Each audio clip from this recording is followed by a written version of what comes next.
And 4, 3, 2, 1, begin!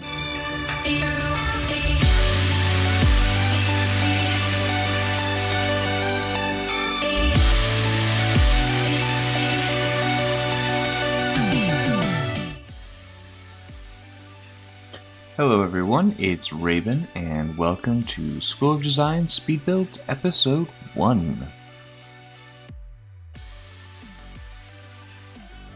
Speedbuilds have become increasingly popular over time due to YouTube videos and live streams, and can be a great way to compete against both yourself and others to build a great ship, station, or planet in a very short amount of time. For the uninitiated, a speed build is when a builder or builders set a time limit, either stated or implied, and then do their best to complete a build in that amount of time. These builds can have additional restrictions such as length, role, or a pre-built piece that needs to be integrated into a ship. Because of the time limit, and any extra restrictions, speed builds become a great test of a builder's speed, style, and most importantly, their efficiency. Speed builds have, in a sense, become the holy grail for a lot of builders, and many quote-unquote master builders have enjoyed participating in speed build events as well, adding to their popularity. In the next few School of Design episodes, we will examine several ways to optimize your building for speed builds, and explore several tricks that many of the well-known speed builders use to get a bit of a leg up. This episode is going to be a brief explanation and general overview, while subsequent episodes will go more in depth on these topics.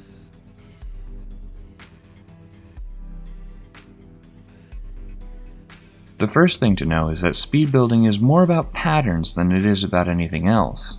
Many speed builders will start with a certain ship frame that they are familiar with and use it as a jumping off point for the rest of their build. Often, an accomplished speed builder will have several such frames and will choose which one to use right before the start of the build itself. This means that the builder can focus on the major details of the build and doesn't have to worry about the frame quite so much. A good speed builder will also have practiced building these frames a few times. Speaking for myself, I will often build several frames before settling on one that I like when building normally. It really helps to have the experience of starting a build quickly when actually speed building.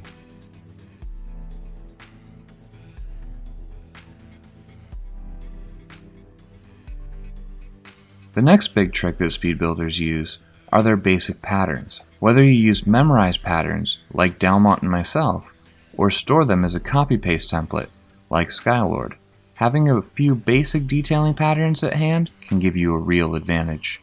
This gives you a good basis for proportions when outlining your ship in the first place as well, allowing for plenty of interior space or knowing how large a particular piece of exterior detailing will be before even adding that piece into the build can be a big advantage. Remember, a template list, mental, or copy-paste should include both interior and exterior pieces.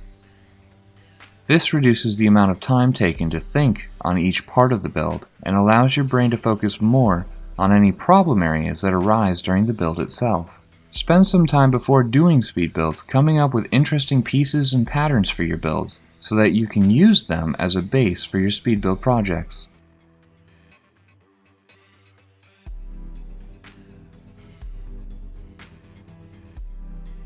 It's also very important to know your blocks. Spend some time playing with all the blocks available in the game.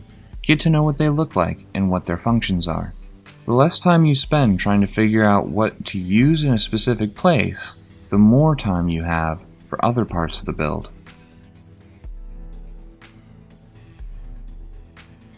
This also goes for logic and rails. Spend some time to get familiar enough with both logic and rail docking to allow yourself to integrate any moving parts or logic-activated systems in your ship without losing time trying to troubleshoot everything. Quick tip: having often used rail systems and pieces saved as blueprints can really save you some time, especially when using turrets in a build.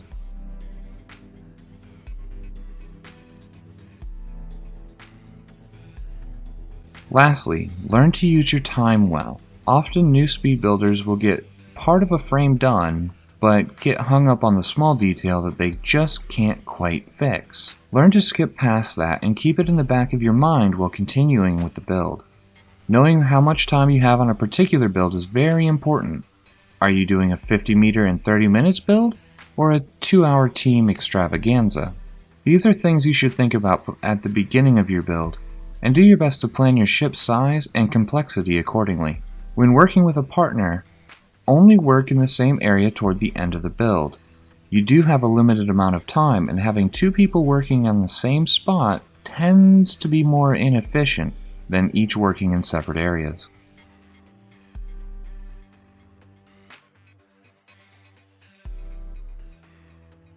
I hope you found this informative, and feel free to check out the rest of the videos in this series. I wish the best of luck to all you speed builders out there. Keep building, and stay inspired.